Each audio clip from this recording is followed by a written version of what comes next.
čeža į Altajaus kraštą, liaudės priešus veža, kad jie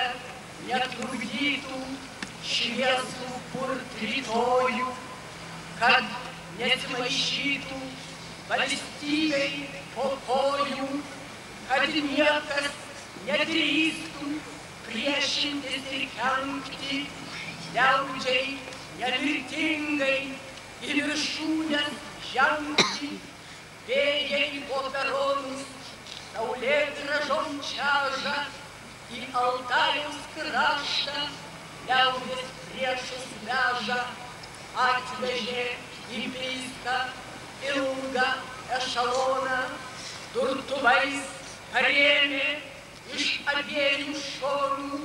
durtuvais parėmę